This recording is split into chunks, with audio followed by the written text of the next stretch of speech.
నమస్తే, welcome to V3 news. లక్ష్యం సమాజహితం. ప్రతిరోజు కూడా ఒక సెలబ్రిటీని కూడా మనం ఇంట్రొడ్యూస్ చేస్తూ ఉంటాం. అయితే ఈ వారం కూడా ఒక మంచి సెలబ్రిటీతో మీ ముందు వచ్చాం. తన గురించి చెప్పాలంటే చాలా వరకు కూడా అందరికి కూడా తెలుసు. చాలా మంది, కొంతమంది డైరెక్టర్లు, మ్యూజిక్ డైరెక్టర్స్ ఉంటారు, పాడేవాళ్ళు ఉంటారు, కొంతమంది లిరిక్ రైటర్స్ కూడా ఉంటారు. తను మాత్రం 3 లిరిక్ రైటర్గా, సింగర్గా, తర్వాత డైరెక్టర్గా, తను ఒక మ్యూజిక్ డైరెక్టర్గా చాలా అద్భుతాలు కూడా సృష్టించాడు. దాదాపుగా ముందు ఎన్నో సినిమాలకు గేయాలు రాసినటువంటి వ్యక్తి కూడా తను. అయితే తను ప్రస్తుతం మన స్టూడియోలో ఉన్నారు. అయితే తన గురించి మనం తెలుసుకునే ముందు తన గురించి కొన్ని విషయాలు మనం చెప్పుకోవాలి ఈరోజు.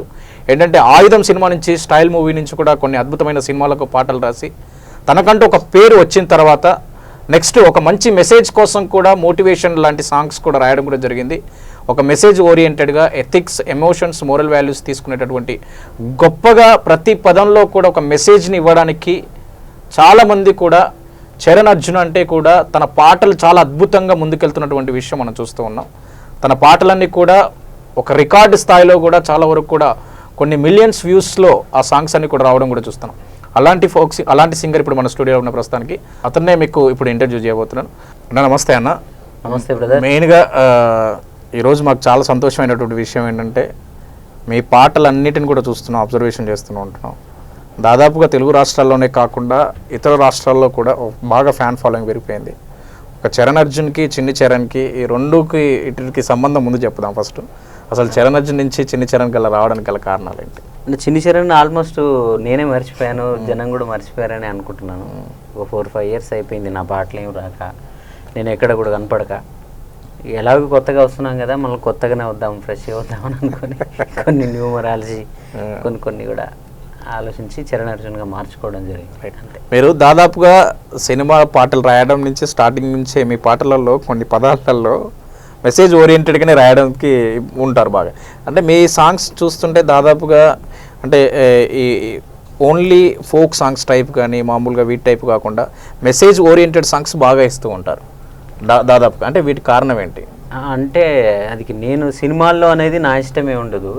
సినిమాలో సాంగ్ కానీ ఏదైనా చేసినప్పుడు ఆ సందర్భాలు, ఆ డైరెక్టర్లు వాళ్ళు చెప్పినప్పుడు దాని ప్రకారం చేసినవే ఉంటాయి. ఇప్పుడు వస్తున్నాయి చూడండి, ఈ మధ్య చరణ్ అర్జున్గా వస్తున్న పాటలు మాత్రం నేను ఈ ప్రైవేట్ సాంగ్స్ అన్ని నేను అనుకొని చేస్తున్నవి. సినిమాల్లో అదంతా వాళ్ళ సిచ్యువేషన్, కానీ వాళ్ళ సిచ్యువేషన్ తగ్గట్టుకు వచ్చిన కానీ మీకు అలాంటివి వచ్చాయంట. అలాంటి సాంగ్స్ వచ్చినాయి కదా. నేను ఇప్పుడు స్టైల్ మూవీ ఉంటుంది, చాలా చిన్నోని నేను, నా ఏజ్ కి నేను రాసే పాటలు కాబట్టి మెరుపై సాగర అప్పుడు అంటే 10 ఏళ్ల క్రితం అంటే ఇంకా చూడండి.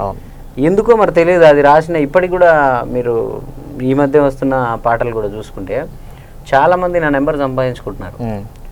స్టూడియోకి వద్దాము, కలుద్దామని వస్తున్నారు.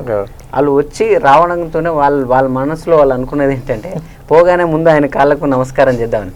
నన్ను చూస్తారు, చూసి నువ్వు అంటే వాళ్ళు నాకు పెద్దోళ్ళు ఉంటారు. సో మా ఊహల్లో చరణ్ అర్జున్కి నీకు చాలా తేడా ఉంది అని అంటారు. అంటే అది అప్పుడు కూడా నేను అలాగే చిన్నగా ఉన్నప్పుడు అలాగే చేశాను. ఇప్పుడు కూడా వయసుకు మించిన పరిణతి, బాగా జీవితాన్ని మొత్తం చదివేసిన వాళ్ళు రాసిన పాటల్లాగా ఉంటున్నాయని అందరూ అంటున్నారు. మరి అవి ఎందుకు వస్తున్నాయో నాకు తెలియదు. రైట్. నిజంగా వాస్తవానికి ఏంటంటే ఇంత మంచి మంచి పాటలు రాసేవరకల్లా, ఒక మెసేజ్ ఓరియంటెడ్ రాసేవరకల్లా ఈయన కూడా చాలా సీనియారిటీగా అయి ఉంటారు. అన్ని అనుభవాలు తెలుసు, అనుభవం పెద్దదే, కాకపోతే ఏజ్ అనేది కలవడం వల్ల కనపడే వరకు మేజర్గా నేను లాస్ట్ 4-5 ఇయర్స్ లైఫ్ లో మొత్తం అంటే పాతాళంలోకి వెళ్ళిపోయాను ఇంకా జీవితం. సో అక్కడి నుంచి వస్తున్నప్పుడు 4 ఏళ్ళు నాకు 40 ఏళ్ళ లాగా ఎక్స్పీరియన్స్ అయిపోయింది. అంటే అన్ని తెలిసిపోయాయి జీవితంలో. సో దానివల్ల కూడా అనుకుంటాను ఆ మెచ్యూరిటీ, అంటే మెచ్యూరిటీ నేను అనుకుంటున్నాను, మీకు తెలియాలి ఉందా లేదండి. లేదు. ఇంకొకటి చరణ్ గారు, మెయిన్గా ఏంటంటే మీ మొదటి సినిమా ఆయుధం మూవీతో స్టార్ట్ చేశారు. ఎలా అనిపించింది అప్పుడు? అప్పుడు ఎలా అనిపించలేదు అంటే మీకు అంటే డైరెక్ట్గా అంటే ఎంట్రీ ఎలా అయింది అన్నట్టు? దాదాపుగా ఎంట్రీ చేయడమే చాలా కష్టం ఈ రోజుల్లో. అంటే నేను చాలా టీనేజ్ లోనే ఎంట్రీ ఇచ్చాను ఇండస్ట్రీకి. ముందుగా మళ్ళీ తెలంగాణలో కంటే ఇంకా కొద్దిగా దూరం పెడుతుంటారు కదా. అది ఎవరు బెటర్ సార్, నన్ను ఎవరు పెట్టలేదు. ఇది అయితే నేను అప్పుడు నల్గొండలోనే చిన్న సెలబ్రిటీ నేను. అంటే చదువుకునే స్కూల్ టైంలో నాకు అవార్డు రావడంతో స్టేట్ లెవెల్లో చంద్రబాబు నాయుడు గారు అవార్డు ఇచ్చారు. దానివల్ల అక్కడ ఏంటంటే ఏ అకేషన్స్ జరిగినా నన్ను పిలిచి పాట పాడించడం జరుగుతూ ఉండేది. కలెక్టర్లు, మినిస్టర్లు రేంజ్ లో చిన్నప్పుడే. అలా ఎన్ శంకర్ గారు ఒకసారి అక్కడ రావడం జరిగింది నల్గొండ. డైరెక్టర్ వేరే సినిమా ఆడియో ఫంక్షన్ ఏదో ఫంక్షన్ చేశారు అక్కడ నేను ఒక పాట పాడితే హైదరాబాద్ వచ్చి కలవమన్నారు ఆయన. ఇంకా ఆయనని పట్టు వదలకుండా ఆయన రమ్మన్నప్పుడు రావడం, అంతా 5 సినిమాలు పాటించారు. రైట్. దాని తర్వాత ఇంకోటి అర్జున్ గారు ఏంటంటే మెయిన్గా అప్పుడు మీరు సినిమా అవకాశాలు దాదాపుగా స్టార్టింగ్ బాగా చేసేవాళ్ళు, ఇప్పుడు సినిమా అవకాశాలు రావడం లేదు మీకు. అంటే అప్పటికి ఇప్పటికి చాలా చేంజ్ వచ్చింది అన్నట్టు. అసలు దానికి రీజన్ ఏంటంటారు అసలు? అంటే సినిమా అవకాశాలు ఇప్పుడు రాకుండా ఏం లేదు, ఇప్పుడు కూడా 5-6 సినిమాలు చేస్తున్నాను నేను. అంటే పెద్ద సినిమాలు అంటే మంచి సినిమాలు రావట్లేదు. ప్రాబ్లం మీరు ఎందుకంటే దాదాపుగా మీరు ఒక లిరిక్ రైటర్గా, సింగర్గా, మ్యూజిక్ డైరెక్టర్గా చాలా అద్భుతాలు సృష్టించారు నిజంగా. వాస్తవానికి చూడాలంటే స్టార్టింగ్ నుంచి కూడా మీ పేరు ఒకటి మారుమరుగుతూ వస్తుంది, మంచి పేరు. చరణ్ అంటే అది ఈజ్ అ మంచి మెసేజ్ ఓరియంటెడ్, ఒక్కొక్కరికి ఒక్కొక్క నేమ్ పడిపోతుంది అన్నట్టు. చరణ్ అంటే మెసేజ్ ఓరియంటెడ్ అని ఒక బ్రాండ్ పడిపోయింది, అది అంతే మెయిన్గా. కానీ ఆ బ్రాండ్ కాస్త ఏంటంటే ఇప్పుడు దాదాపు చాలా మంది సింగర్స్ ఉన్నారు, చాలా మంది మ్యూజిక్ డైరెక్టర్స్ ఉన్నారు. వాళ్ళు చక్రి కానీ, ఇప్పుడు దాదాపు చంద్రబోస్ గారు కానీ, తర్వాత వీళ్ళు కూడా సాంగ్స్ రాస్తారు, వీళ్ళు కూడా మంచి మంచి పాటలు రాస్తారు.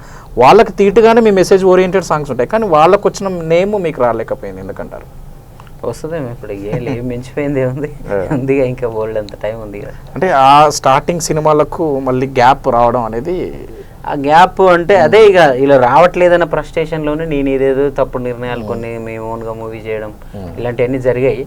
సో ఏమో మరి అది నాకు ఇప్పటికీ ప్రశ్నగానే ఉంటుంది, అది నాకు ఎందుకు రాదని. నేను మీకు చెప్పాలంటే కూడా నాకు అంత చికెన్ ప్రశ్న, అంత చికెన్ ప్రశ్న. అంటే మెయిన్గా నేను ఏంటంటే మీరు ఇంటర్వ్యూకి రమ్మని పిలిస్తే కూడా ఇప్పుడు ఆల్మోస్ట్ 10 days అయిందా. అంటే నేను స్టూడియో దాటి ఆ పని ఆ ప్రపంచం దాటి బయటికి రాలేను.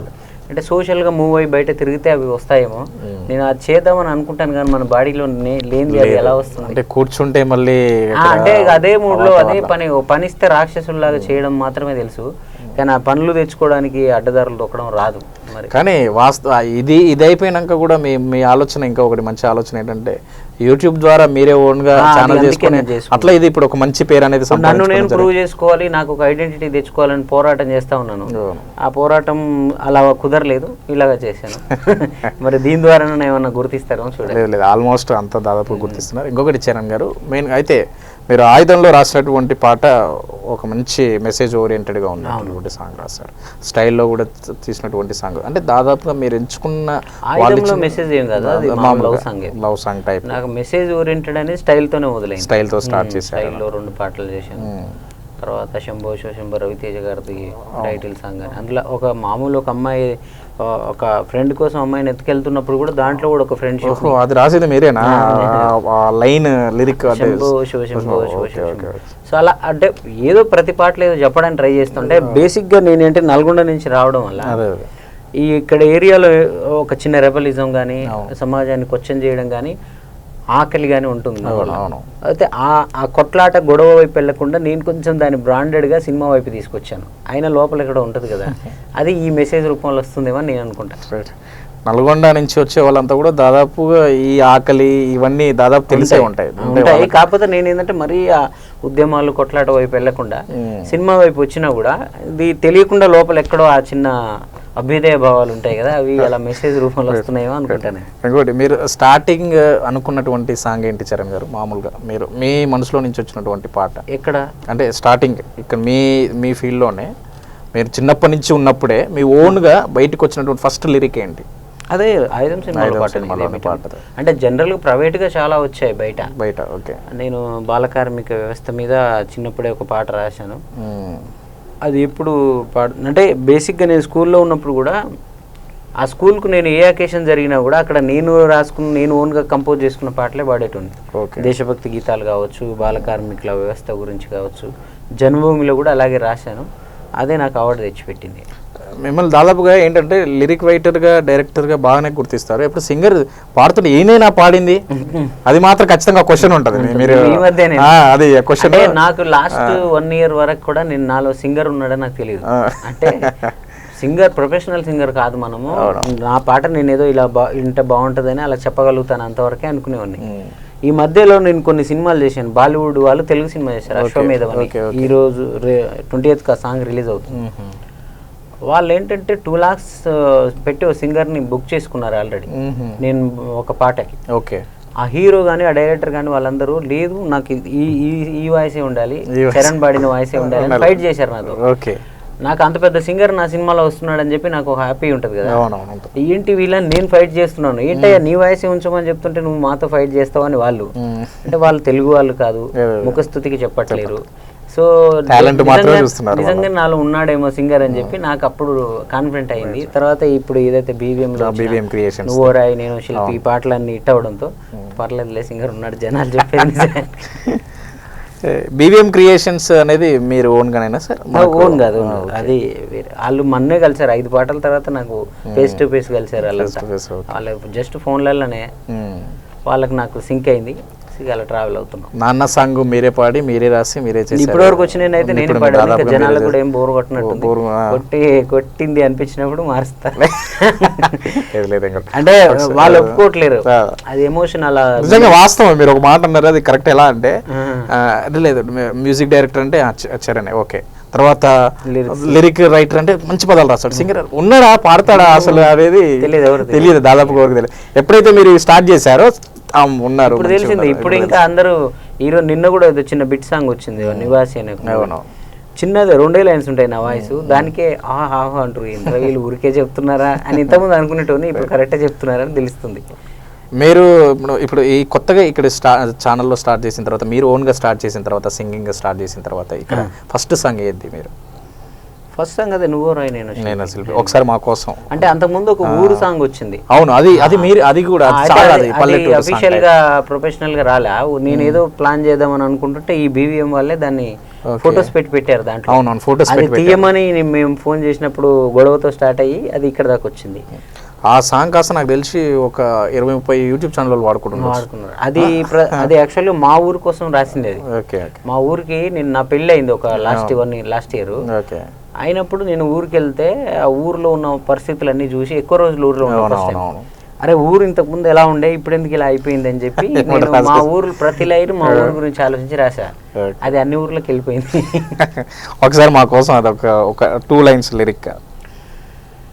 ఎట్టుండేరా ఊరు ఎట్టుండేరా ఎనకట మన ఊరు ఎట్టుండేరా అన్నదమ్ములోలే ఉన్నామురా ఈ అడ్డుగోడలు ఎవడు పెట్టిండురా ఈ కులము ఆ కులము తేడాలు లేకుండా వరుస పెట్టి పిలుసుకున్నామురా ఒక చెట్టు నీడన 100 మంది ఉన్నట్టు ఊరంతా ఒక్కటై ఉన్నామురా ఆ చెట్టు కొమ్మలు విరిగి నిలువ నీడాలేక ఊరాగమవుతుంటే ఊరుకుంటావేందిరా ఎట్టుండేరా ఊరు ఎట్టుండేరా ఎనకట మన ఊరు ఎట్టుండేరా అన్నదమ్ములోలే ఉన్నామురా ఈ అడ్డుగోడలు ఎవడు పెట్టిండురా.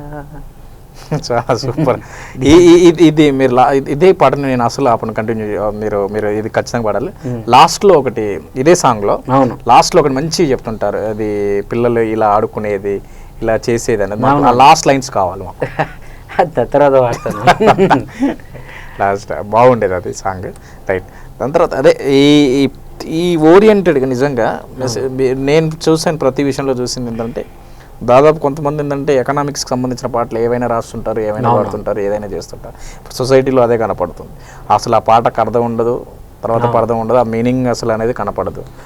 అసలు ఆ ఇంగ్లీష్ పదాలు తెలుగు పదాలు అన్ని మిక్స్ అయిపోయి వస్తున్నాయి ఇప్పుడు ఈ మధ్యలో పాట. అంటే అవి మూవీస్కి వాళ్ళ రిక్వైర్మెంట్ ఉంటారులేండి, ఎవరు తప్పు పట్టలేదు మనము. ఆ డైరెక్టర్లు వాళ్ళ ప్రొడ్యూసర్స్ వాళ్ళ రిక్వైర్మెంట్. ఇప్పుడు ఎంటర్టైన్మెంట్ కోసం ఏమైనా చేయొచ్చు సార్. ఇప్పుడు ఆ 5 నిమిషాలు జనాలకు రిలీఫ్ ఇవ్వడానికి ఎంటర్టైన్మెంట్ కోసం అది ఏ పదాలైనా రాస్తారు, అది వాళ్ళు తప్పేం కాదు. తప్పని కాదు. ఒక విషయం ఏంటంటే ఇప్పుడు చరణ్ గారు ఇప్పుడు మెయిన్గా ఒక పాట వింటున్నారు అనుకోండి, ఆ పాట వింటుంటే ఈ పాటలో ఏదో ఉంది, మెసేజ్ ఇంటెన్షన్ వాళ్ళలో కనపడుతుంది. ఒక పాటలో ఏదో మ్యూజిక్ తప్పితే దాదాపు దీంట్లో ఆడియన్స్ ఏం చేస్తారంటే మ్యూజిక్ వెతుక్కుంటారు, మీనింగ్ఫుల్ ఎత్తుకుంటారు, అన్నీ వెతుక్కుంటారు కదా. నేను అందుకే అవన్నీ చెప్పడానికి నాకు ఒకవేళ స్కోప్ లేదు మూవీస్లో. నాకు వచ్చే చిన్న చిన్న సినిమాల్లో పాటలు చేస్తే అవి రీచ్ అవుతలేవు జనాలకి. సో ఏదన్నా ఒక స్పెషల్ వేదిక కావాలో ఒక 2 years నుంచి బాగా దీనికోసం ఆరాటపడ్డాను నేను. యూట్యూబ్గా వచ్చేసింది ఇప్పుడు కాబట్టి ఒక జనరల్గా నాకంటూ ఒక ఫేమ్ తెచ్చుకొని దాని ద్వారా మనకు మనసులో అనిపించిన ప్రతి భావాన్ని చెప్దామని అనుకోకుండా మనకి ఇది కుదిరింది. సారీ కూడా అంటే ఇవి ఎన్ని డౌట్స్ ఉన్నా కానీ ఎన్ని క్లారిఫికేషన్ ఉన్నా కానీ మాత్రం ఇది మాత్రం సూపర్. అది దాని విషయంలో మనం అసలు చెప్పుకునేది లేదు.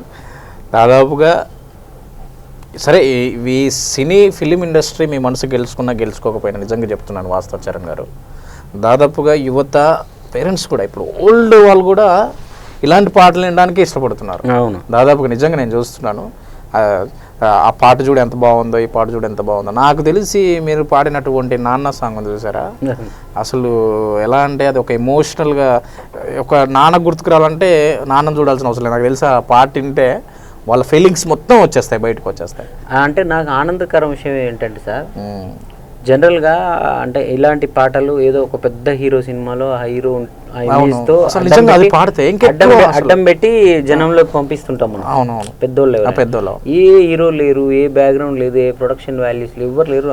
మామూలుగా మేము పాటలు చేస్తే అది ఇలాంటి మెసేజ్ ఓరియంటెడ్ పాటలు ప్రజల్లోకి వెళ్ళిపోతున్నాయి. అసలు అది నాకు ఇప్పటికీ షాకింగ్ అన్నది. అంటే మన తెలుగులో video songs, private songs culture అనేది ఈ మధ్య వచ్చింది. ఆ వచ్చినాయన్ని సెలబ్రేషన్ సాంగ్స్, బతుకమ్మ పాటలు, ఈ పండగల పాటలు, ఆ సింగర్ ఎవరో ఇప్పుడు మంగ్లీ ఇలాంటి వాళ్ళు ఉంటే వాళ్ళ ఇమేజ్ ని కూడా యాడ్ అయ్యి కొంచెం జనాలకు వెళ్ళిపోతున్నాయి. ఇక్కడ ఎవరూ లేరు, అంతా అన్నాను. నేను కూడా స్క్రీన్ మీద ఏం కనపడను, నా పేరు కూడా ఎవరికి తెలియదు. అలా అసలు నేను ఆ పాటలు రాసింది ఓ సినిమా అవార్డు అని కూడా ఎవరికి తెలియదు. కానీ అలా వెళ్ళిపోవడమే కాదు, రిపీట్గా వింటూనే ఉన్నారు. ఆ కామెంట్స్ కానీ అవి కానీ చూస్తుంటే చాలా హ్యాపీగా అనిపిస్తుంటుంది నాకు.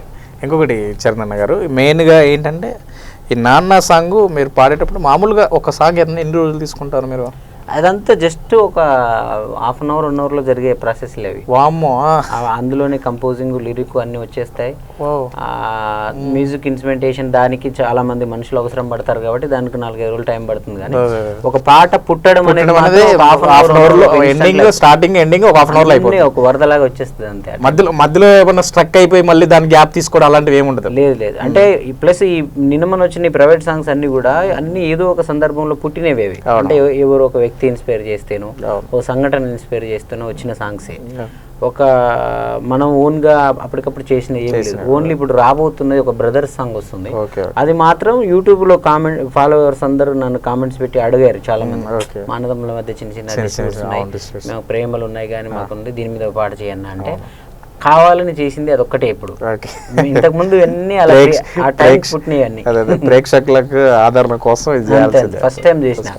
అది మరి ఎలా అవుతుందో తెలియదు కానీ అంతకుముందు మాత్రం అన్ని జనరల్గా ఆ టైంకి నా హృదయం స్పందించి వచ్చేసినవి. నాన్న సాంగ్ అంటే ఎలా రాయాలనిపించింది మీకు? నాన్న సాంగ్ ఏంటంటే దానికి చాలా పెద్ద కథ ఉంది. అంటే నేను మొన్న కూడా వేరే ఛానల్లో చెప్పాను. అది ఫేస్బుక్లో ఒకసారి పోస్ట్ పెట్టాను, మీరు చూసారు. మన ఫాదర్స్ డే రోజు మా నాన్న గురించి పెట్టాను. నేను అంటే చెప్పాను కదా, ఒక 4 years గ్యాప్లో నాకు చాలా డిస్టర్బెన్సెస్ అయ్యి కెరీర్లో మొత్తం అదంపాతాలకు వెళ్ళిపోయాను. నేను జీవితం ఎటుపోయినాయి అర్థం కాని పరిస్థితిలోకి వెళ్ళిపోతే ఒక 2 years బ్యాక్ అనుకుంటాను, దెబ్బ మీద దెబ్బ తగులుతున్నా కూడా ఏ దానికి నేను చలించలేదు. అంటే ఇన్ని దెబ్బలు నన్ను దేవుడు కొడుతున్నాడు అంటే నేను భరిస్తానని నమ్మకం ఆయనకు ఉంది కదా, ఆయన నమ్మకాన్ని ఎందుకు అమలు చేయడం అని నేను ఎప్పుడు ఫీల్ అవ్వాలి. లాస్ట్ దెబ్బ ఒకటి బాగా ఆశలు పెట్టుకున్నది ఒక సినిమా ఆఫర్ పోయింది నాకు. పోయినప్పుడు అన్ని కలిపి అంటే ఫైనాన్షియల్గా పోయింది, కెరియర్ పరంగా పోయి అందరు అవమానించేవాళ్ళు, ఎగతాళి చేసేవాళ్ళు. నా చుట్టూ 10 మంది ఉన్న వాళ్ళు ఒక్కరు లేకుండా పోయి నేను ఒంటరిగా అయిపోయాను 2 సంవత్సరాల పాటు. సో డబ్బులు లేదు, మనుషులు లేరు, ఎవ్వరు లేరు. నా ఫోన్ వంక ఇలా ఆశగా చూస్తూ ఉండేవాడిని, నాకు ఎవరైనా ఫోన్ చేస్తారా. సో అలాంటి సిచ్యుయేషన్లో బాగా ఆశలు పెట్టుకున్న ఒక సినిమా పోయింది. అంటే మళ్ళీ కంబ్యాక్ అవ్వడం కాదు, ఒక పెద్ద సినిమాతో నా ఫ్రెండే డైరెక్టర్. సో అది అనుకుంటే అది లాస్ట్ మినిట్లో రేపు అడ్వాన్స్ ఇస్తారనగా వేరే పెద్ద మ్యూజిక్ డైరెక్టర్ పెట్టుకున్నారు. నన్ను చాలా సింపుల్, పాలిటిక్స్ అనేవి జరుగుతూనే ఉంటాయి. పాలిటిక్స్ కాదు, వాళ్ళ బిజినెస్. ఇప్పుడు ఆ హీరోకి తెలియదు కదా, దీని వెనక ఒకడు పాపం 1 year నుంచి ఆశ పెట్టుకున్నాడు, వాడి జీవితం ఆగమైపోయింది, సినిమా చేస్తే వాడికి జీవితం వస్తుందని ఆయనకు తెలియదు. సో ఇలాంటి జరుగుతూ ఉంటాయి. ఆ రోజు ఎందుకు నేను బాగా అన్ని రోజుల్లో ఒక్క రోజు కూడా దుఃఖం ఏడవని నేను ఆ రోజు బాగా ఇంకా ఏంటి నా జీవితం అయిపోయిందా, పాటతో నా రుణం తీరిపోయిందా, ఇంకా నేను ఇంటికి వెళ్ళిపోవాలా అన్ని చదువుకొని అని బాగా లోపల నుంచి ఆ ఏడుస్తున్న టైంలోనే మా నాన్నగారు కాల్ చేశారు. ఆయనకి నేనేదో నా ఏడు వినిపించినట్టు అర్థమైందా. చేసేసరికి నాకు నోటి నుంచి మాట రావట్లే, గొంతు పెగలట్లే. అప్పుడు నాన్న ఏంద్రా మాట్లాడతలేవు అంటే, లేదు నాన్న నాకు గొంతు నొప్పి అని చెప్పాను. సో తెల్లారేసరికి గట్ల 6-7 గంటలకి నా ఇంటి డోర్స్ అప్పుడు అవుతుంది. అయ్యో, ఎవరో డోర్ తీస్తే మా నాన్న ఎదురు. సో అంటే నా గొంతు నొప్పి అని నేను కవర్ చేశాను కానీ అది ఏం నొప్పి ఆయనకు అర్థమైపోయి వచ్చేసి చూసిన తర్వాత అంటే ఇన్ని సంవత్సరాలు 2 ఏళ్ళు 3 ఏళ్లలో మెసేజ్లు ఫోన్లు చూసుకుంటుంటే కూడా ఎవడు నన్ను మందలించినోడు లేడు. సో మా నాన్న కాబట్టి వచ్చాడు చూడు. కనీసం నేను చెప్పకపోయినా నాలో ఉన్న బాధను చెప్పకపోయినా నాలో బాధను అర్థం మా నాన్నకున్న జ్ఞానానికి మా నాన్నకి నేను ఇండస్ట్రీలో పడుతున్న తిప్పలేమి ఆయనకి అర్థం తెలియదు. అందుకే నేను కూడా ఎప్పుడు కూడా నేను ఇంత కష్టాల్లో ఉన్నానా నేను ఎప్పుడు చెప్పలేదు. అంటే అస్సలు లేకుండా మొదట్లోనే కెరీర్ కోసం కష్టాలు పడడం వేరు, మనం కొంచెం స్థాయికి వెళ్ళి మళ్ళీ కింద పడిపోయి పడ్డం అనేది ఘోరమైన కష్టాలు. అయితే నాన్నకు తెలియదు. ఇంకా అప్పుడు నాన్న వచ్చినాక నాన్న మాట్లాడండి వెళ్ళిపోయిన తర్వాత అప్పుడు ఓటమి నిన్ను ఒంటరి చేస్తున్నా ఓదారి చేతులు నేస్తాం నాన్న అనే ఒక లైన్ వచ్చింది. దాంట్లో నుంచి అసలు నాన్నని ఏమి ఇచ్చావు అని అందరం తిడతా ఉంటాం, నువ్వు ఏది చేయలేదు అది చేయలేదు అంటాం, కానీ నాన్న ఏమి ఇవ్వాలి, అతను జన్మనిచ్చాడు. ఇలాంటి ఎమోషన్స్ వచ్చినప్పుడు నాన్న తప్ప అర్థం చేసుకునేవాడు ఈ ప్రపంచంలో లేడు. మన గెలుపుకు బోల్డ్ మంది వస్తారు, నాన్న పాప ఎక్కడో ఉంటాడు. మన గెలుపు పార్టీ జరుగుతున్నప్పుడు ఎవడు కూడా వాళ్ళ నాన్న ముందు కూర్చోబెట్టుకునే ఎక్కడ చూడలేదు. జీవితంలో సక్సెస్ అయ్యి పార్టీ ఇస్తుంటే వాడి ఫ్రెండ్స్, వాడి క్లాస్మేట్లు, వాడికి అది వాడిని అవమానించిన వాళ్ళు, వాడిని ద్వేషించిన వాళ్ళు, వాడి భార్య తరపు వాళ్ళు వస్తారు తప్ప వాళ్ళ ఫాదర్ని అసలు కనీసం ఫోన్ చేసి పిలుస్తారో పిలవరో కూడా తెలియదు. కానీ మనకి ఏదైనా అయినప్పుడు ఫస్ట్ వచ్చేది నానే, మనల్ని అర్థం చేసుకునేది నానే, మన అల్లుకొని కౌగిలించుకొని భుజం తట్టేది కూడా నానే. సో నాన్న అంతకంటే ఇంకా అవసరం లేదురా నాన్న అని చెప్పి అర్థంలో నుంచి ఆ పాట పుట్టింది. అది ప్రపంచాన్ని అందరికి కూడా తెలియజేద్దాం అంటే ఈ రోజు తెలుసుకోకపోయిన వాడు రేపన్నా తెలుసుకుంటాడు. ఆ పాట అయితే ఎక్కడికి పోదు కదా. సరే మీ నాన్నేమో కానీ మీ నాన్న సంతోషించిండు ఓకే, కానీ దాదాపుగా ఈ పాటల ద్వారా మాత్రం నాన్నలందరూ హ్యాపీగా ఫీల్ అయిపోయారు నిజంగా చాలా వరకు. అంటే ఈరోజు నిజంగా ఈ సాంగ్ నిజంగా కావాల్సిన, నిజంగా చెప్తున్నాను, మోటివేషన్ కూడా అవసరం లేదు అనిపిస్తుంది ఒకసారి. ఈ సాంగ్తో మోటివేట్ అయిపోతారు దాదాపుగా. నాకు ఇప్పుడు ఈ మధ్య ఎక్కువగా జనాలు కూడా చాగంటి గారి స్పీచ్లకి, త్రివిక్రమ్ శ్రీనివాస్ గారు ఎప్పుడైనా 4 మాటల స్పీచ్ లో వాటికి ఆసక్తిగా చచ్చిపోతున్నారు. నేను కూడా వాటికి వింటుంటాను. అవునవును, ఇలాంటి మాటలే పాటల్లో పెడితే అవి రాగయుక్తంగా మ్యూజిక్ తో వస్తే ఇంకెంత బాగా ఉంటదని ఒక చిన్న ప్రయోగం చేశా, అది వర్కౌట్ అయిందంటే. ఒకసారి మా కోసం ఒక ఇష్టంగా గుండెలపై తన్నించుకుంటాడు, కష్టాన్నే తను మోస్తూ నిన్ను పెంచుకుంటాడు, తను చేరని తీరాలే నిన్ను చేర్చాలనుకుంటాడు, తనకందని ఆనందం నీకందితే చాలనుకుంటాడు, ఏమిచ్చావని నిందించకురా నాన్నను, ఈ భూమి మీద ఏ సిరిమించునురా తానిచ్చిన ఈ జన్మను, ఇష్టంగా గుండెలపై తన్నించుకుంటాడు, కష్టాన్ని తను మోస్తూ నిన్ను పెంచుకుంటాడు. ఈ దాంట్లో లీనమైపోతాం ఒకటి అట్లా సాంగ్లో కూడా. నిజంగా వాస్తవానికి చరణ్ నిజంగా నాకు అనిపిస్తుంది, నేను మిమ్మల్ని ఎప్పుడు ఫాలో అవుతుంటాను. ఎంతమంది సింగర్స్లలోనూ నేను దాదాపు ఒక 5-6 ఇంటర్వ్యూలు చేశాను మంచివి, కానీ నాకు బెస్ట్గా నాకు నిజంగా అనిపించింది ఫస్ట్ నాకు ఆయన కలిస్తే చాలా అనిపించింది నాకు కూడా ఒక ఫ్యాన్గా అనుకున్నాను. మరి ఎవరు పిలవలేదు, ఇంత ఛానల్స్ వాళ్ళు, మీడియా పేపర్ వాళ్ళు కూడా ఎవరు నన్ను ఇంకా వాళ్ళ దాకా వెళ్ళలేదేమో తెలియదు. ఇంత మంచి ఆల్మోస్ట్ సమాజ సేవ ఇటు వల్ల నాకు ఎవరైనా డబ్బులు ఇవ్వట్లేదు, ఎవరు రారు. ఇలాంటి చేసినప్పుడైనా నన్ను ఎవరైనా గుర్తిస్తారేమో. సరే నా సినిమా వాళ్ళు నన్ను ఎలా గుర్తిస్తారా, లేకుండా నేను లేను, సినిమా లేకపోతే నాకు ఇంత వాల్యూ. మీడియా వాళ్ళు ఇప్పుడు ఎవరెవరో కూర్చోబెడతా ఉంటారు, అసలు మాట్లాడుతూ ఉంటారు. మరి నన్ను ఎవరు ఇంతవరకు, మీరే ఎన్నిసార్లు ఫోన్ చేస్తున్నారు, నాకే గిల్టీ అనిపించింది. అరే మనల్ని అడగని వాళ్ళ గురించి ఆలోచిస్తున్నాం కానీ అడిగే అతన్ని ఎందుకు మనం అట్ చేయడం అని చెప్పి నేను వచ్చాను. నిజంగా వస్తుంది మీకు ఖచ్చితంగా. మీరు అన్నారు ఒక మాట అన్నారు, ఏదైనా సక్సెస్ అనేది మనం సక్సెస్ దగ్గరికి అవసరం లేదు, మన దగ్గరికి సక్సెస్ రావాలి అన్నారు. అది స్టార్ట్ అయిపోయింది. అది ఆల్మోస్ట్ మీ నాన్న సాంగ్ తోటే స్టార్ట్ అయిపోయింది. దాదాపుగా మీరు ఎంచుకున్నటువంటి పాటలే కానీ వీటి మీదనే కానీ మంచిగా అనిపించుకున్నారు. దాని తర్వాత ఎమోషనల్గా మీరు రాసే దాంట్లో కూడా ప్రతి పదం నేను వెతుకుతూ ఉంటాను అన్నట్టు, ఎంత మీనింగ్ ఉంది అసలు నిజంగా. ఒకేసారిగా మీరు నువ్వో రాయి నేను చెక్కిన సేపు ఒక పేదవాడి యొక్క ఆవేదన, మీరు ఆ ఆవేదన చేస్తూ ఉంటే నిజంగా వాస్తవానికి అది జరుగుతుంది పర్టికులర్గా కళ్ళకు కట్టినట్టు చూపిస్తున్నారు. అంటే దాని గురించి ఎంత పాజిటివ్ ఉందో విమర్శలు కూడా వచ్చాయి. అంటే ఇంకా ఎక్కడ వివక్షలు ఉన్నాయి, ఇంకా ఎక్కడ అంటరానితనాలు ఉన్నాయి, ఇదని అదని ఫేస్బుక్లలో డిస్కషన్లు అవుతుంటాయి. నన్ను ఎవరు అనలేదు కానీ అడుగుతూ ఉంటుంది. బట్ నేనేంటంటే నాకు ఒక ఎమోషన్ అది 50 ఏళ్ల క్రితం జరిగిందా 100 ఏళ్ల క్రితం బాహుబలి సినిమా ఉంది, ఆ రాజులు ఎక్కడ ఉన్నారు, ఆ యుద్ధాలు జరిగింది అంటున్నాడు ఆయన. మరి నేను ఇప్పుడు గురించి లేదు, మీరు వాస్తవానికి ఒక లిరిక్ గా రాశారు దాంట్లో. నేను ఎమోషనల్ ఇప్పుడు నేను చెప్తున్నాను, మీకు ఎవరైతే ఫేస్బుక్ లో కామెంట్లు చేశారో వాళ్ళకి నేను ఒకటే సమాధానం చెప్తున్నాను. గుడి ముందు నిజంగా ఇప్పటికీ జరుగుతుంది. ఇప్పుడు ఒక డబ్బున్న అధికారికే కానీ పొలిటికల్ లీడర్కే కానీ ఒక దారి పెడతారు, పేదవాడికి ఇంకొక దారి పెడతారు. పేదవాడికి ఏమో 24 గంటల సమయం పెడతారు, ఉన్నవాడికి ఏమో 1 గంట సమయం, 10 నిమిషాల సమయం ఎలా పెడతారు చెప్పండి. ఉన్నోడు లేనడం ఎందుకు లేదు, ఇప్పుడు ఉంది వాస్తవానికి.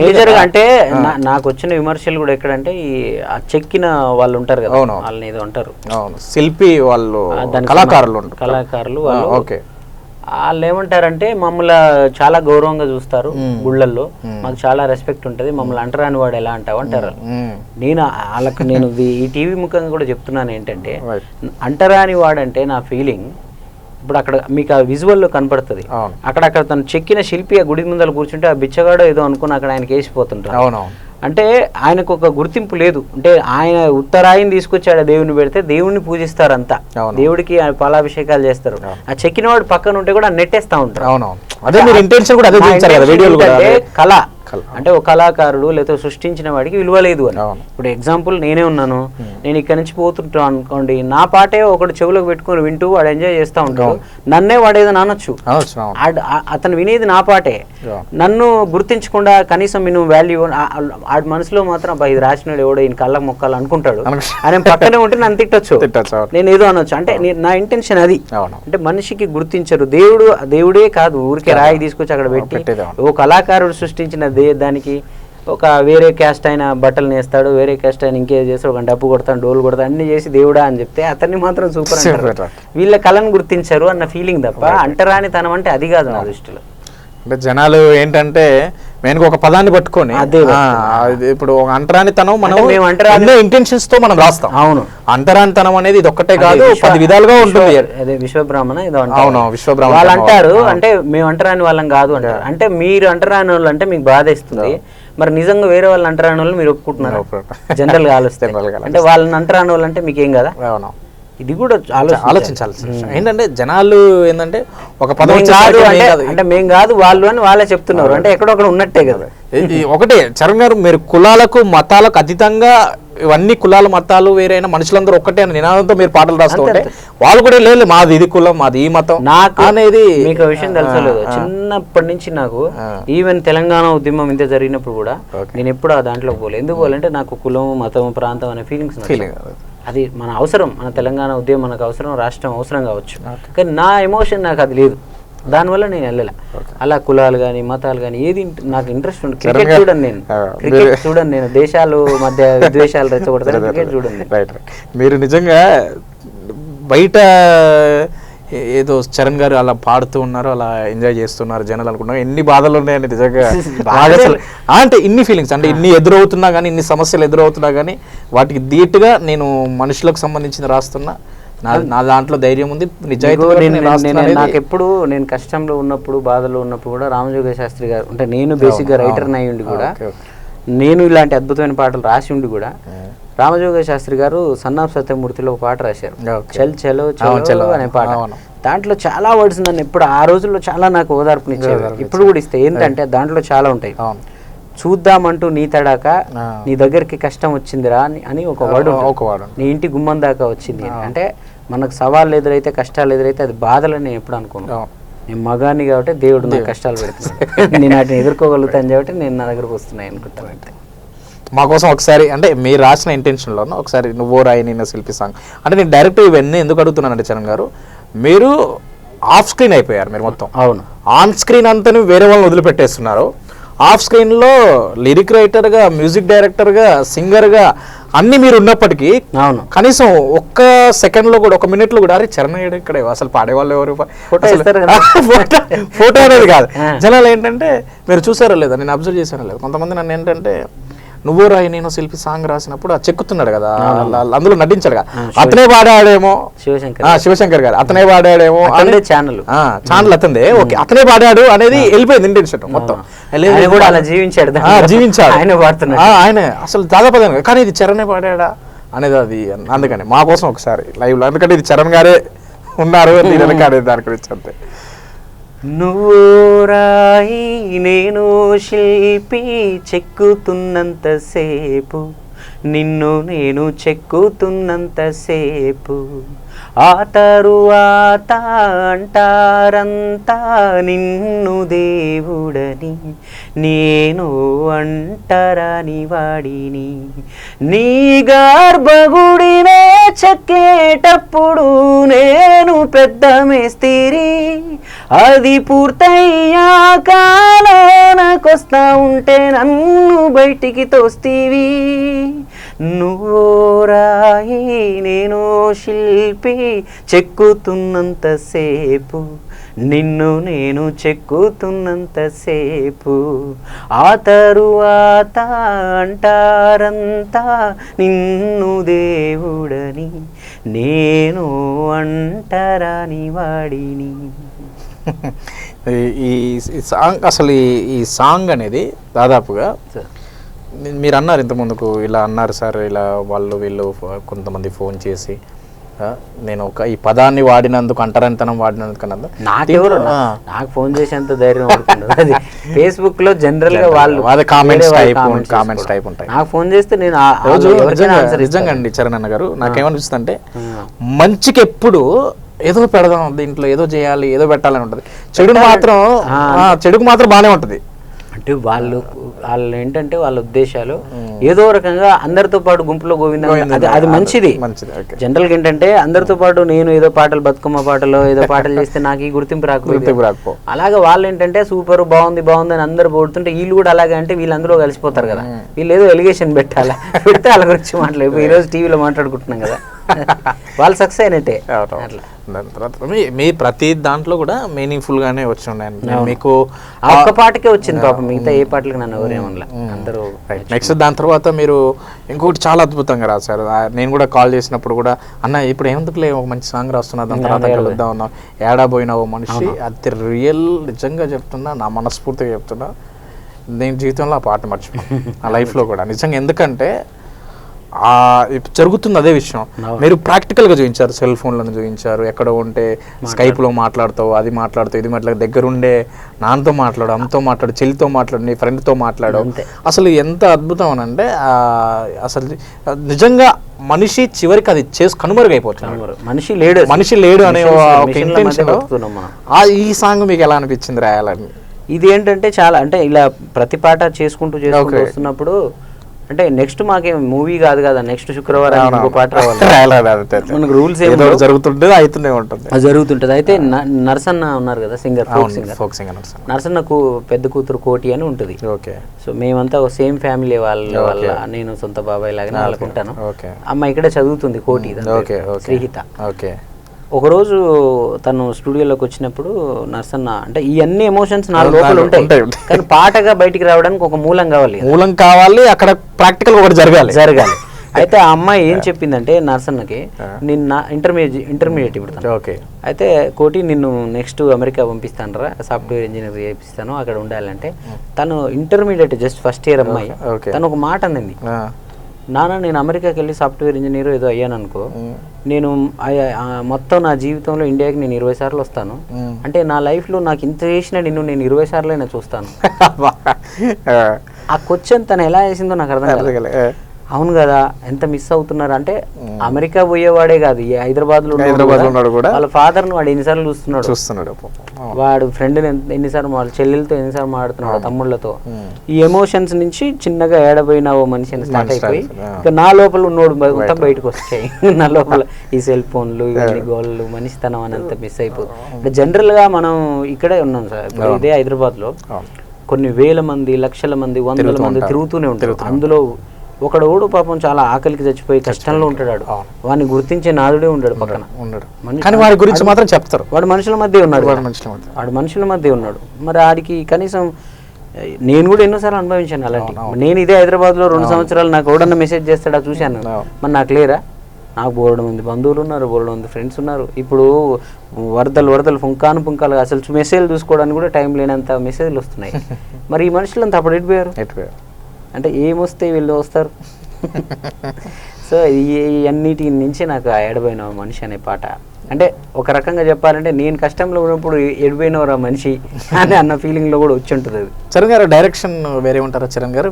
ఈ వీడియోస్ కి నాకు ఆ వీడియో తీసిన వాళ్ళు కూడా నేను మొన్నే చూశాను, నన్ను ఇంటర్వ్యూ చేయడానికి. అదే చెప్పాను కదా, ఎట్టుండేరా ఊరు సాంగ్ వాళ్ళు పెట్టారు. అప్పుడు నేను తీసేయమని అడిగినప్పుడు మాకు కూడా ఇలాంటి ఇంటెన్షన్ ఉంది, మంచి పాటలు వస్తే మేము తీయాలని ఆ శివశంకర్ గారు ఆ డైరెక్టర్ సూర్య మాట్లాడితే నేను మంచి సాంగ్స్ ఇస్తాను మరి మీరు తీస్తారా అని చెప్పాను. ఓకే, జస్ట్ ఇదంతా ఫోన్ లోనే పంపిస్తున్నాను. ఓహో, వాళ్ళ అభిమానాన్ని అంతా 5 సాంగ్ల దాకా గుండెల్లో గూడు కట్టుకుని మొన్ననే వచ్చి నాకు సన్మానం చేసి స్టూడియోలో. అంటే వాళ్ళే తీస్తారు అంతా, సూర్య అని డైరెక్టర్ ఉంటాడు, విన్నీ అని కెమెరామెన్, వాళ్ళంతా మంచి ప్యాషనేటెడ్ పోరగాళ్ళు. ఇన్ని రోజులు నాకు ఎవరు లేరు ఒక మంచి టీం సపోర్ట్ దొరికేసారు. అలాంటి టీం నా వల్లనే రెడీ చేయాలని నేను ప్లాన్ చేశాను. నాకు కుదరలే, మన వాళ్ళు ఎవరు కుదరదు, నాకు సపోర్ట్ చేయలే. సో అన్ని నేను చేసుకోవాలి, నేను స్టూడియో దాటి బయటికి వెళ్ళి, నేను సముద్రంలో చేప లెక్క ఒడ్డున పడ్డానంటే దేనికి పనికిరాను. స్టూడియో నుంచి బయటకు వస్తే నేనేం చేయలేను. ఇది ఇప్పుడు మనం రాసినటువంటి ఇప్పుడు ఇది లాస్ట్ సాంగ్ కదా, ఇప్పుడు మనిషి లాస్ట్ సాంగ్, అదొకసారి మాకోసం అంటే స్కైప్ లో ఉంటది కదా ఫాదర్ గురించి చెప్తాను, అది బాగుంటుంది ఆ మెసేజ్ already మాకోసం ఒకసారి. ఎడబోయినావు మనిషి నువ్వు ఎడబోయినావు, ఏం కావాలో నీకు ఎటువైపో నీ పరుగు, నువ్వెదగవు ఇంకోడెదిగితే చూడని లేవు, ఎప్పుడు ఏదో వేదన కొని తెచ్చుకుంటావు, ఏడబోయినావు మనిషి నువ్వు ఎడబోయినావు. రైట్, అది చిన్నగా అందినప్పుడు అసలు ఆ మనిషి యొక్క జ్ఞాపకం మాత్రం. మీరు కూతురు గురించి కూడా ఒక సాంగ్ పాడారు, దాని గురించి కూడా ఒకసారి మిమ్మల్ని మిమ్మల్ని స్టూడియోలో కూర్చోబడితే ఇది 2 రోజులు తాగేలా ఇలాగనే అయిపోతుంది. అయితే మెయిన్గా ఇవన్నీ ఈ ఇంటెన్షన్స్ ప్రతిదీ కూడా నేను చూస్తున్నాను చూడండి, ఒక మోటివేషనే కాకుండా మీరు ఎథిక్స్ చూపిస్తున్నారు, ఎమోషన్స్ చూపిస్తున్నారు, మోరల్ వాల్యూస్ చూపిస్తున్నారు. నెక్స్ట్ దాదాపుగా ఒక పల్లెటూరు సాంగ్ ఉన్నప్పుడు పల్లెటూరుని తీసుకున్నారు, నాన్న సాంగ్ ఉన్నప్పుడు నాన్నని తీసుకున్నారు, మనిషి ఉన్నప్పుడు మనిషి సాంగ్ చూసుకున్నారు. చూడండి చరణ్ గారు, మీకు చూడండి మీరు మేము అడిగే క్వశ్చన్స్కి మేము వాస్తవాలు ఉన్నాయి కాబట్టి మేము అడుగుతున్నాం. దాదాపు కొంతమంది అనుకుంటారు ఏం లేకపోయినా ఏంటి అనేది, కానీ లేదు, మేము రియాలిటీగా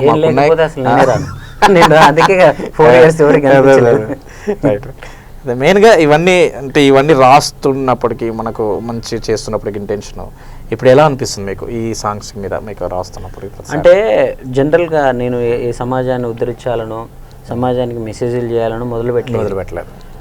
నేను సినిమాల్లో అవకాశాల కోసం గత 4-5 ఏళ్ళ నుంచి నేను కొంచెం గ్యాప్ వచ్చాక ఎంత వెతికినా ఎక్కడో అక్కడ ఎవరో ఒకరు నా గురించి ఏదో చెప్తున్నారు, అది పోతుంది.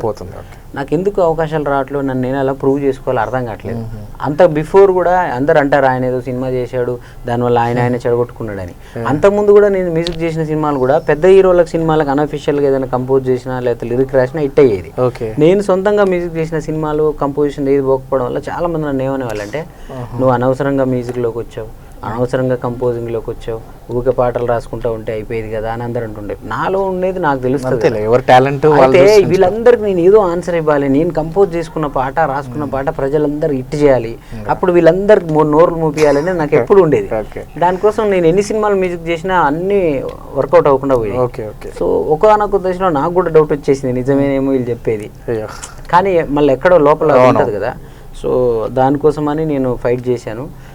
అప్పుడు నన్ను నేను ప్రూవ్ చేసుకోవాలన్న దాంట్లోంచి ఇవి వచ్చి అది ఆటోమేటిక్గా నన్ను ఇంకో టర్న్ చేసేసాయి.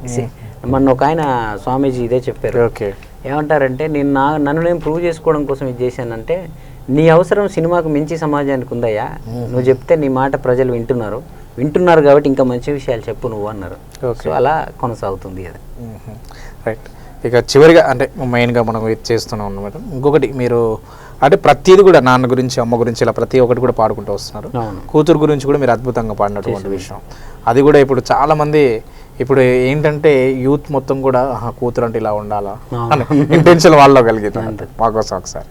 అది కూడా నాకు చాలా చిత్రంగా పుట్టింది. అది మరి ప్రతి పాటకి ఒక అంటే అది మీడియాలో చెప్పొచ్చో లేదో చెప్పండి. అది మొన్న ఒక రోజు మారుతీరావు గారు జైలు నుంచి రిలీజ్ అయ్యారు వస్తున్నప్పుడు పోయే రోజు నేను చూశాను ఆయన వీడియో. ఓకే. చాలా అందంగా బుగ్గలు తేలి అందంగా పోయారు. వచ్చేటప్పుడు మొత్తం పిచ్చోడి లాగా అది పెంచుకొని ఒక చిన్న సంచి పట్టుకొని నడుచుకుంటూ ఆ విజువల్ చూశాను నేను. అంటే ఎవరి కంట్లో నేను పడవచ్చు కానీ కవుల కంట్లో ఇలా కంట్లో పడతామో నాకు పడ్డాడు ఆయన. ఆ రోజు పడి అతను తప్పు చేశాడో ఉప్పు చేశాడో అతని చట్టం ప్రకారం అతను ఏంటి అనేది నేను మాట్లాడదలుచుకోలేదు. అది నాకు తెలియదు. అతనిలో ఒక తండ్రి కనిపించాడు నాకు. పాపం ఇతను చేసింది కూతురు మీద ప్రేమతోటే కదా, దీని ద్వారా ఇతను ఏం సాధించాడు అన్న ఒక సెన్స్ వచ్చింది. సేమ్ అదే టైంలో మా ఫ్రెండ్ ఒక ఆయన మేరెడ్డి నరేందర్ రెడ్డి అని వాళ్ళ కూతురు యాక్సిడెంట్లో చనిపోయింది. సో ఇవన్నీ బాగా బ్రెయిన్ లో పడిపోయి నాకు ఏదైనా బాధ వస్తే కూడా పాటే చేస్తాను. అందులో నుంచి జనరలైజ్ గా నేను చాలా మంది కూతుర్లకు చెప్తాం ఒక మాట, ఇది అలా పడి ఉంటది. ఇప్పుడు కాకపోతే ఈ రోజు ఆ అమ్మాయికి అది నచ్చకపోయినా ఏదో రోజు అలాంటి సంఘటన వాళ్ళ ఇంట్లో జరిగినప్పుడే వాళ్ళకి అది నచ్చుద్ది చెప్పి ఒక కూతురు గురించి ఒక తండ్రి. ఇప్పుడు ఒక బాయ్ ఫ్రెండ్ అమ్మాయికి లవ్ని చెప్పడానికి దానికి కూడా యూట్యూబ్లో 100 వీడియోలు ఉన్నాయి ఎలా ప్రపోజ్ చేయాలని. ఇంగ్లీష్ వాళ్ళంతా చేస్తుంటే వీళ్ళు నేర్చుకొని చేస్తూ ఉంటారు. కానీ ఈ తండ్రి తన కూతురుకు తన ప్రేమని చెప్పడానికి ప్రాక్టీసులు చేయడు, ఏ యూట్యూబ్లు చూడు, ఎక్కడ ఈ నా కూతురికి నేను ప్రేమని ఇలా చెప్పాలని ఎవరు చూసుకోరు. ఆయన తోచిన రీతిలో ఏ తండ్రి తగ్గ స్థాయిలో ఆ స్థాయిలో తన ప్రేమను చూపించుకుంటూ పోతాడు. సో నేను వాళ్ళలాగా ఇలాగా మాయ మాటలు చెప్పలేను తల్లి, నా ప్రేమ ఇది, సో నువ్వే ప్రపంచంగా నేను బతుకుతూ ఉంటాను, కానీ నువ్వు మాత్రం నువ్వు ఎవడన్నా తగలంగానే నన్ను ఇవన్నీ మర్చిపోయి పోకు అని ఒక చిన్న ఇంటెన్షన్ ఇద్దామని అనుకున్నాను. అలా పుట్టిందే ఆ పాట. ఒకసారి మా కోసం. ఉత్తరాలు తెలపలేనమ్మా నా ప్రేమ నీకు నెత్తురుతో రాయలేనమ్మా, వాట్సప్పుల తెలపలేనమ్మా నా ప్రేమ నీకు అనిపించలేనమ్మా, నా బరువు కాదు పరువు నువ్వమ్మా, నువ్వు ఎంత ఎదిగితే అంత వెలుగమ్మా, నా లోకమే మార్చింది నీ జన్మ, మళ్ళీ నా కడుపున పుట్టే మాయమ్మ, ఉత్తరాల్లో తెలపలేనమ్మా నా ప్రేమ నీకు నెత్తురుతో రాయలేనమ్మా, వాట్సప్పుల తెలపలేనమ్మా నా ప్రేమ నీకు అనిపించలేనమ్మా. చరణ్ గారు చాలా అద్భుతం. అసలు ఈరోజు నిజంగా మా స్టూడియోకి వచ్చినందుకు ఐఎమ్ వెరీ హ్యాపీ. చివరిగా మీరు ఏం చెప్పాలనుకుంటున్నారు చరణ్ గారు? అంటే నేను చెప్పాల్సిందంతా పాటల్లో మామూలుగా అయితే మీరందరూ కూడా అంటే నేను సమాజానికి నా వంతుగా నేను అంటే ఏదో మొదలు పెట్టాను అనుకోకుండా అది వర్కౌట్ అయిపోయింది. అలాగా నాకంటూ ఒక వేదిక ఏర్పడ్డది. మీరందరూ బాగా ఎంకరేజ్ చేస్తున్నారు. మళ్ళీ చాలామంది ఆ పాటల్ని 10 సార్లు 20 సార్లు 100 సార్లు విన్న వాళ్ళు కూడా ఉన్నారు, మెసేజ్ చేస్తున్నారు. మీరు ఇచ్చే ధైర్యంతో నేను ఇంకా అద్భుతమైన కాన్సెప్ట్లన్నీ చేస్తున్నాను. అయితే నేను అనేది ఏంటంటే మీ అందరికి కూడా మీరు వినడమే కాదు, ఇప్పుడు మీరు చూడడమే కాదు, దాన్ని మీకున్న వేదికలన్నిట్లలో ఒక మంచి ఆ పాట నేను సినిమాలు కూడా చేస్తున్నాను. ఆ సినిమా పాటలని మీరు ఏం ఎంకరేజ్ చేయమని చెప్పట్లేదు, మీకు నచ్చితే వినండి లేకపోతే లేదు. ఇలాంటివి చేసినప్పుడు మాత్రం నా ఫేస్బుక్లో ఉన్న వాళ్ళు కానీ దాని గురించి కూడా చిన్న కాంట్రవర్సీ అయింది. నేను ఏదో పోస్ట్ పెడితే చరణ్ ఎందుకు ఇలా అన్నాడని అంటున్నారంతా. సో నేను అనేది ఏంటంటే మేము ఎలాంటి స్వార్థం లేకుండా సమాజానికి ఇప్పుడే కాదు నేను చేసే ప్రతిదీ ఇప్పుడు నెక్స్ట్ అన్నదమ్ములది కూడా వస్తుంది. సో అన్నదమ్ముల పాటను కూడా ఈ రోజు వినేసి ఇన్స్టెంట్గా అయిపోగొట్టేటట్టు నేను చేయట్లేదు. ఒక 10 తరాల తర్వాత కూడా ఆ యూట్యూబ్లో అలాగే ఉంటుంది అది.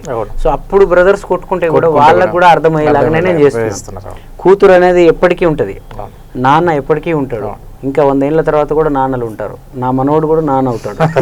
సో వాళ్ళందరికీ కూడా ఉపయోగపడేలాగా నేను చేస్తున్నా.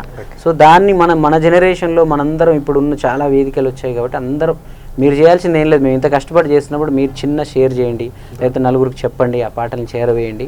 డెఫినెట్గా నేను ఇంకా ఎన్నెన్ని ఎమోషన్స్ ఉన్నాయో మీరు నాకు మెసేజ్లు కూడా పెట్టొచ్చు, ఆ పాటల కింద కూడా పంపించండి. ఇప్పుడు ఈ ప్రోగ్రామ్ వచ్చేటప్పుడు కూడా పంపండి, V3 న్యూస్ కూడా పంపండి. ఏదైనా మంచి కాన్సెప్ట్ అన్నదమ్ముల పాట వస్తుంది, అది మీరు చెప్తేనే చేశాను, ప్రజలే నాకు చెప్పారు అన్నదమ్ముల మీద చేయమని. అలాంటి ఇంకా మంచి విషయాలన్నిటి కూడా మనం చెప్దాం, త్వరగా చేద్దాం. సో నన్ను ఈరోజు V3 న్యూస్ వాళ్ళు ఇక్కడికి మన సాయన్న ఎన్నిసార్లు నాకు కాల్స్ చేసి సో నన్ను మీ అందరికి చూపించాలని చాలా కృషి చేశారు ఆయన. సో ఆయనకు థ్యాంక్స్, V3 న్యూస్కి అందరికీ థ్యాంక్స్, మన సత్యనారాయణ గారికి కూడా థ్యాంక్స్. సో మీరు కూడా నా పాటలను అలాగే వీళ్ళు మీ దగ్గరికి నన్ను ఎలా తీసుకొచ్చారు, మీరు తెలియని వాళ్ళందరితో కూడా నా పాటలు తీసుకెళ్ళి ఇది ఒక విప్లవంలాగా మనం సమాజంలో తీసుకెళ్తామని ఆశిస్తున్నాను. Thank you. థ్యాంక్ యూ అన్న. ఇది మెయిన్గా ఏంటంటే దాదాపుగా చూస్తున్నాం నిజంగా ప్రేక్షకులందరూ కూడా బాగా ఆరాధిస్తున్నటువంటి సాంగ్స్ ఈ మధ్యకాలంలో ఏంటంటే చరణ్ గారివి. దాదాపుగా ఈ సాంగ్స్ అన్నీ కూడా బాగా ఫేమస్ అయిపోయాయి. తను చెప్పేటటువంటి ఇది కూడా ఒక అద్భుతమైనటువంటి విషయం ఏంటంటే తను చాలా కష్టాలు పడ్డాడు, బాధలు కూడా పడ్డాడు. ఆ కష్టాలకు ఆ బాధలకు తగ్గట్టుగా వెనకడు గీయకుండా జనం కోసం మళ్ళీ ప్రజల కోసం నేను పాటలు పాడాలి, వాళ్ళకు ఒక మెసేజ్ ఓరియంటెడ్గా తెలియజేయాలి, వాళ్ళు ఏదంటే వాళ్ళు ఏది చెప్తే నేను అది చేస్తాను, ఖచ్చితంగా నేను నా ప్రాణం ఉన్నంత వరకు ఇలాంటి పాటలు ఆపడం, ఇలాంటివి నేను కొనసాగిస్తాను నేను అంటున్నారు చరణ్ గారు. ఈరోజు మా స్టూడియోకి వచ్చినందుకు చాలా థ్యాంక్ యూ. అండ్ మరి ముందు మీరు మంచిగా ఇంకా ఎదగాలని చెప్పేసి మీకు ఎలాంటి ఒడిదుడుకులు ఉన్నా కానీ వాటిని తట్టుకుంటూ మా కోసం ప్రేక్షకుల కోసం ఇలాగనే ముందుకు కొనసాగిస్తుంటే మీకు మంచి మంచి అవకాశాలు వస్తాయి. ఖచ్చితంగా ఫ్యూచర్లో మంచి మంచి అవకాశాలు ఉంటాయి. ఖచ్చితంగా కష్టపడ్డ వాడికి సాధ్యం ఖచ్చితంగా ఉంటుంది. అది మీరు లైఫ్లో ఖచ్చితంగా నాకు తెలిసి ఇంకొక 1 yearలో మళ్ళీ అది నేనే చేస్తానేమో అనిపిస్తుంది. పెద్ద ఛానల్లో కూడా మళ్ళీ నేనే చేస్తానేమో అనిపిస్తుంది. థ్యాంక్ యూ చరణ్ గారు, థ్యాంక్ యూ, ధన్యవాదాలు. రైట్.